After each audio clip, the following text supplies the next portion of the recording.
G'day guys, this is the 2024 Nissan Patrol Ti. Now this is the updated spec, it's gone up $3,000, and my question is it still worth buying in 2024? Now I did this video a couple of years ago with the previous update when they changed the front end of this car and asked the same question, was it still worth buying and is it still good value?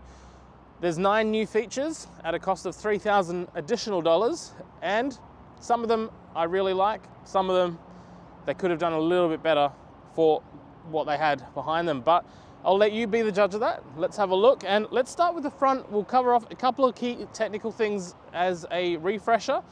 The video itself won't be a full in-depth review because I've done so many of those on the Nissan Patrol, and if you're after a four-wheel drive review, make sure you check out plenty of the four-wheel drive channel reviews on this car.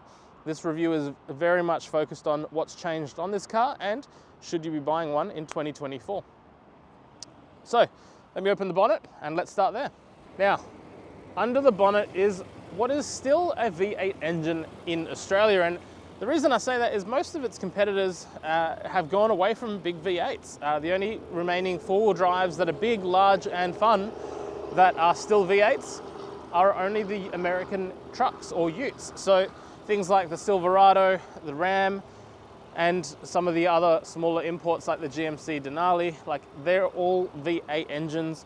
But things like the Land Cruiser, which was its #1 competitor, they've gone to a 6-cylinder configuration. There's a lot of controversy around that. Some people love it, some people hate it. And look, I'll let me know in the comments, do you prefer a V8 or do you prefer a 6-cylinder or even a 4-cylinder engine? The 70 series has just gone to a 4-cylinder. Now in this here, you're gonna get 298 kilowatts worth of power. You're gonna have 560 Newton meters worth of torque, and an engine that just sounds incredibly amazing, even with a stock exhaust and in just its stock form. It's not until you start getting into the Warrior configuration or upgrading the exhaust that you get an even deeper, nicer V8 note from it, but just a nice note out of it as you accelerate under general day-to-day performance. It's actually really nice. So that's one thing I absolutely love about having a V8 engine in a big car, or any car really. I love EVs, but they definitely don't have that nice feel from the sound of a V8. So let me know what you think there on that side of it. It is naturally aspirated, so you're not going to have a supercharger or a turbo to worry about for maintenance. Or the flip side of that is if you want to get a lot more performance out of it and you feel adventurous and you want to put a supercharger or a turbocharger on this, you definitely can. Front parking sensors are standard, and you have LED daytime running lights and LED headlights as part of the front end of this car. Moving around to the side, it's configured to have your big 18-inch alloy wheels. Now, with these here, the really cool thing about the Nissan Patrol is they've managed to fill up the arches with some chunky tires as a standard configuration. You're not getting a cheap tire on it either. You are getting a pretty capable off-road tire. However, if you do want to go for a more aggressive all-terrain or even a bigger tire, you can basically jack them up to look very aggressive and very pumped out, which a lot of its competitors not so much. Like, you can only normally go up a couple of profiles and then it just starts scrubbing or just doesn't look nice. So that's one thing I've always really liked with the Nissan Patrol, is you can make it your own and you can make it look as aggressive or as tame as you want.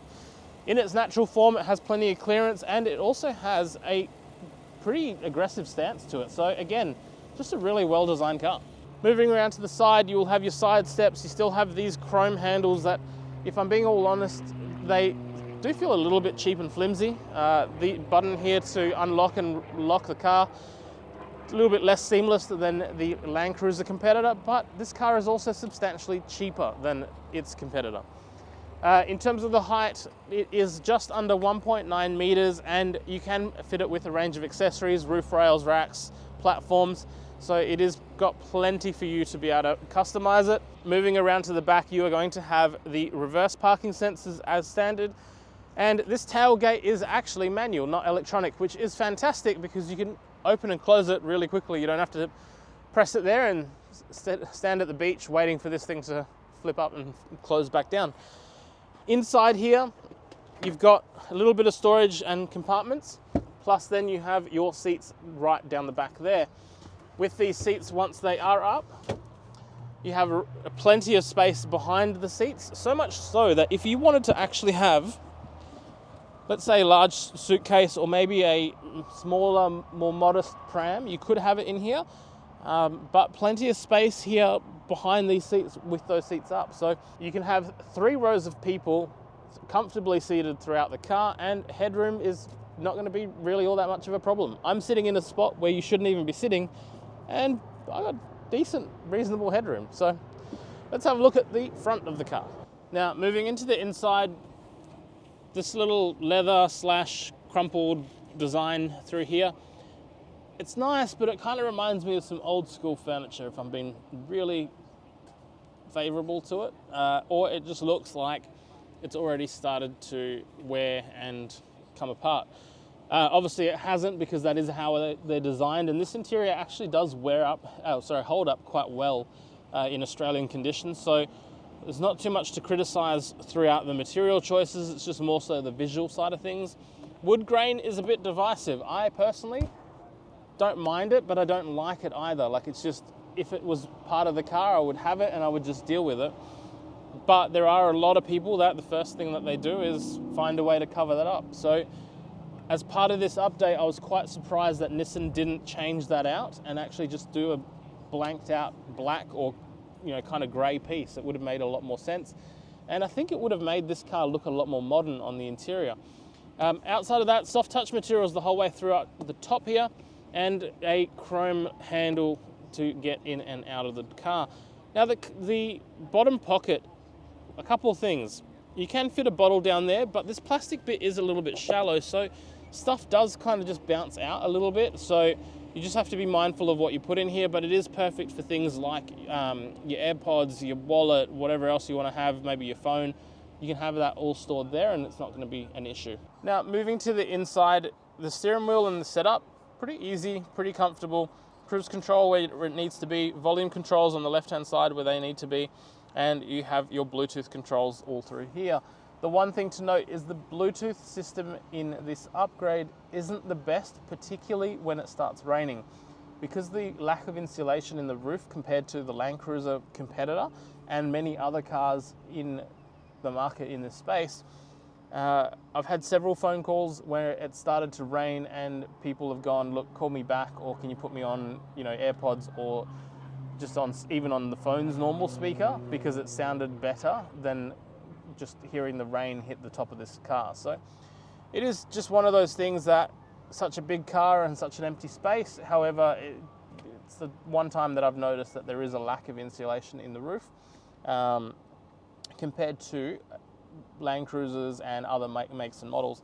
And I referenced the Land Cruiser because I previously had a 200 series and I previously had a Hilux, and I never had an issue with either of those two cars taking phone calls in heavy rain. So to get that comment from a couple of people when I made phone calls in light rain, I was quite surprised.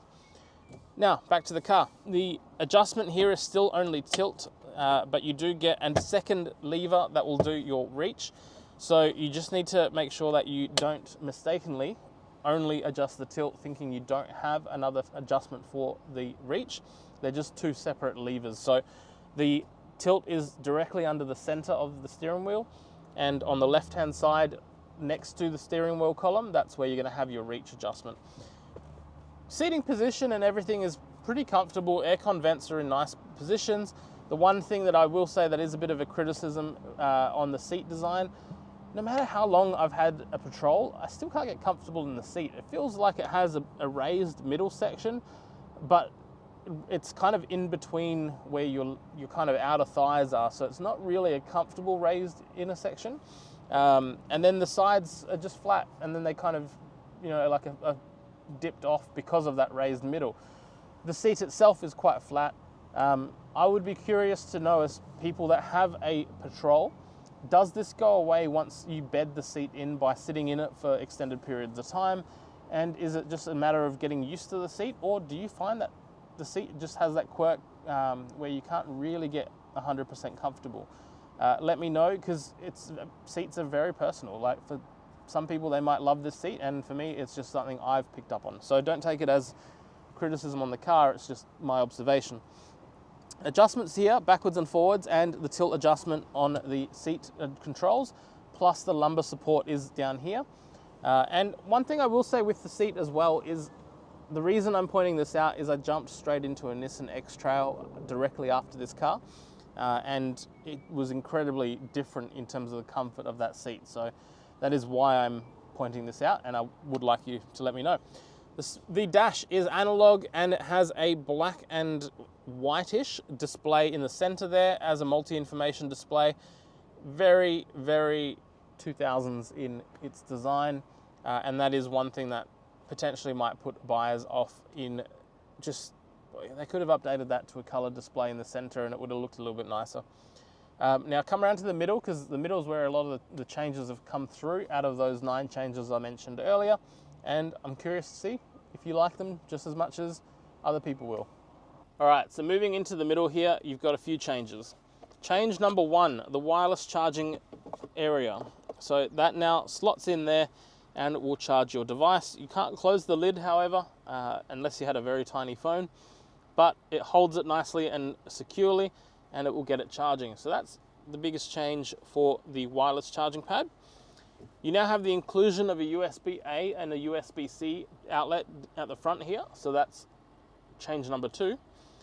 You have a 10.1-inch color touch display in the center here. Now, it's an awkward spot to have placed it, but it is the improvement or new feature number 3. At the top here, you have this cubby area here that is basically filling in the gap where the previous infotainment was. I personally think this should have been up here, because what I find is as I'm driving, I actually have to look down and away from the road rather than just looking to the side if I'm doing something like just checking the navigation, for example. So that is just an important part there. The cool thing with this, however, is the Nissan Patrol finally has Apple CarPlay. So once I plug this in and get my phone back up, you have an Apple CarPlay display.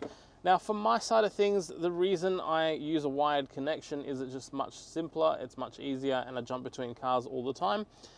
The screen itself is not the most responsive, but it's not the worst that I've seen. It just can be a little bit laggy, particularly when you're trying to do multiple things, such as swipe and then go into a navigation screen or into a podcast, and then you're waiting for things to load up. It tends to kind of not really be sure of itself 100% there. The other big thing as part of this change is that it is wireless as the Apple CarPlay and Android Auto. So while it is wired in the way that I'm demonstrating it, it is a wireless and Apple CarPlay and Android Auto system. Now, it's not a Nissan system, so it will give you this directed functionality here, and that takes you back to your home screen where you have feature number 4 that is new to 2024, and that is the digital radio. The digital radio is not the most streamlined, it's not the most reception friendly out of some of the other manufacturers, but it's not terrible. It's better than having no digital radio previously, and it still gets the job done at 99% of the time. It's just not a nice interface to really deal with. Outside of that, the other change that you have is you now have built-in apps such as HEMA Maps. The HEMA Maps built-in app is change number 5. And from there, if we go back, your other change is built-in navigation. So you now have built-in iGo Maps, and that is change number 6. So we've got a few changes underway in what you have. Now, this navigation system with iGo, it's okay. Again, it can be a little bit laggy and a little bit clunky to use. So that's just the one thing, you know, that I guess from a vehicle perspective, it's better than what was there before. It may not necessarily be top of market. It's just filling a gap, I think, is what the brief was in getting stuff done. Now, to get back home from here and go back to Apple CarPlay, as you can see, the system just is a little bit clunky to use. So it has it once you've got your music playing, it has no issue. So it's not going to be something you notice all the time. It's just something to be mindful of when you are driving, you will have, you know, just a normal Apple CarPlay experience. But the minute you go to change anything, you will have a slightly slower experience than other platforms, including other third-party non-genuine updates that are available for this car. So that is one thing to balance out. If you can find yourself a deal on a pre-update 2023 model or 2024, you know, you may actually be better off getting that car and then just putting a non-genuine upgraded Apple CarPlay system in if you're not happy with the speed or the function or design of this system. Now, the big advantage of the 10.1 inch color touch display is you get 10.1 inches of display for your reverse camera rather than the small camera display previously. So it makes it very easy to park. It's a shame that there's no 360-degree camera system. However, it's a very big and very clear screen. There's no moving guidelines. As you can see, my steering wheel moves and the guidelines are fixed, and that's in part because it is a aftermarket system. So you do have your guidance areas telling you where to slow down and telling you when to stop, just to make sure you have plenty of room to get out behind you. Outside of that, put it back into park and you go back to Apple CarPlay. One other big change is that the 2024 models get a digital rear view mirror, and what that means is I can actually tilt this the whole way around to you and you can still see what's behind me the same way that I would be seeing it if it was me. Turn that off and you end up with a standard mirror. So that's a big improvement because it gives you much better field of view, particularly when people are in the back or you've loaded up your car full of gear ready to go camping or caravanning. And it just gives it a nice additional touch. And that is update, I've lost track, update number 6. Glove box, really nice, real deep. And outside of that, the center console holds update number 7. And that is the cooled fridge or center cool box. It is powered, so when the accessories are on, you do turn it on. You can't turn it on when the car's off, but it will keep some nice brewskis or your chockies nice and cool and stop them from melting in the hot summer months. It also is just an absolute breeze, having had a car that had that before, going on long road trips and being able to just grab a Red Bull or grab a bottle of water out of here that was cool instead of having to pull over and grab one out of the back or go into a servo to buy one. It's an absolute, breeze of ownership having that. So that's a big plus there. The one other couple of things, these haven't changed, but I will point them out, right? What I do like is this little cup holder here is actually the perfect size for a Red Bull can and like the smaller V cans. Whether by design or whether by just sheer coincidence, I think that's a fantastic little thing there because it stops that can rolling around. These cup holders are okay. Again, there's quite a lot of cups that, or not cups, but bottles and cups that you get from fast food outlets that don't necessarily fit all that snugly in there. While most of them do, some of them you will just have to learn not to take a corner at a certain speed without grabbing, the cup. Otherwise it will go everywhere. A couple of little coin holders there, which aren't as relevant in 2024, but one of the good things about these is that your AirPod container actually sits nice and snugly there. So if you want to keep your AirPods nice and snug in there, it's very easy to get done. Let's have a look at the back. Now, moving into the back of the Nissan Patrol is honestly where the biggest advantage of having such a large SUV is if you've got family and maybe they are a little bit older, or you just have baby seats that are a bit bulkier, there's plenty of space. This seat is in the position where I would be driving, and as you can tell, I still have plenty of space there. Some foot room underneath the front seat, and plenty of width there if we wanted to have some slightly wider people. Now, if I also wanted to lean back and have more of a cruisy position for a longer road trip, I can definitely set that position, and I can also drop this armrest down, which will give me a nice cruisy little spot there, plus some cup holders to open up and store my bottles. Now, these cup holders are actually quite functional and decently sized for most of average drinks. One other cool feature is that that lid opens up both ways. So if you wanted to access your cooled fridge in the middle from both directions, you're gonna be able to keep your passengers happy in the back, as well as keeping them happy in the front. You have the addition of some USB ports down the bottom here, and your aircon controls are located just here. Now these aircon controls are controlled by the rear cooler button at the front, so if you don't want your kids playing around with the aircon in the back, or you don't have anyone in the back and you want to have it completely off, you can just turn it off with the switch in the front.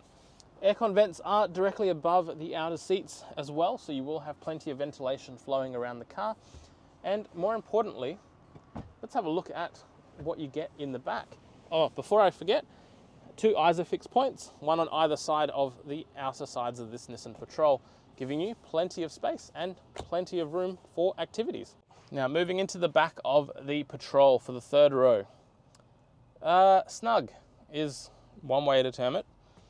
The middle row is fixed, unfortunately, so you can't roll it forward, and position where I can have it the least back is this position, which means my knees would be touching. Now, if I want to adjust the backrest and have it the whole way back, that's kind of as back as I can go, which on a shorter drive I can put up with. On a longer drive, it would be incredibly uncomfortable, particularly if you're using all 3 seats in the back here. So this is definitely for kids and for younger teenagers, maybe that are a bit shorter with shorter legs. Definitely you don't want to have grandma and grandpa sitting in the back here. There are no ISOFIX points or child tether points in the back here, so this strictly is for I guess anyone that meets the criteria to be sitting in that 3rd row, and maybe for short-term temporary use. The one good thing though is if I was in the back here as an adult, I do have plenty of headroom and I do have aircon vents, so it's not an uncomfortable place to be. It just doesn't have as much room if you are a bit taller. That being said, it does a lot better than one of its competitors, which will go unnamed for this video.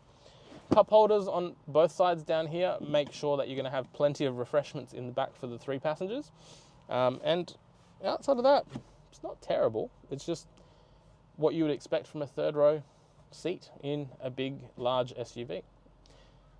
Outside of that, guys, they are the changes for the 2024 Nissan Patrol. Let me know in the comment section what you think. Do you like the car?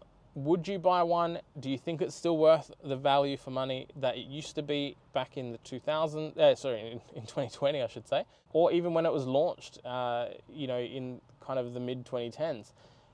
Or do you think that this car has now kind of run its race and it is just holding on for dear life with the interior that it has? Let me know in the comment section, but definitely take one for a drive if you are considering a 4-wheel drive and maybe you don't have Land Cruiser budget to kind of throw around, or you need a car a little bit quicker than a Land Cruiser, because I have to be honest, I do still enjoy driving a Patrol. They are still very capable off-road, and they are still relatively reliable and relatively comfortable. So there's all things that do tick a lot of boxes if you do want a nice big V8 in a 4-wheel drive. The one thing I forgot to mention is fuel consumption. It's actually not that bad. It's sitting between 15 to 16 litres per 100 kilometres. And for a big, large SUV, that's actually not too bad. I had a turbo diesel Hilux that was doing 13 to 13.5, and I had a 200 series V8 twin turbo diesel that was doing about 13 to 15 litres per 100 as well. So for a straight petrol V8 to be doing 15 to 16 litres per 100, it's not going to be a bad car around town. Until next time, guys, wait for the review that we have coming up in August for the new Nissan Patrol Warrior. That will give you a bit more information on that, and we are planning something special with that car just to show off where you can go with it. Let me know in the comment sections any other questions you have, and if you are looking for a good deal on a Nissan Patrol, make sure you send us a DM. We can help you out in several places around the country with our network of trusted dealers.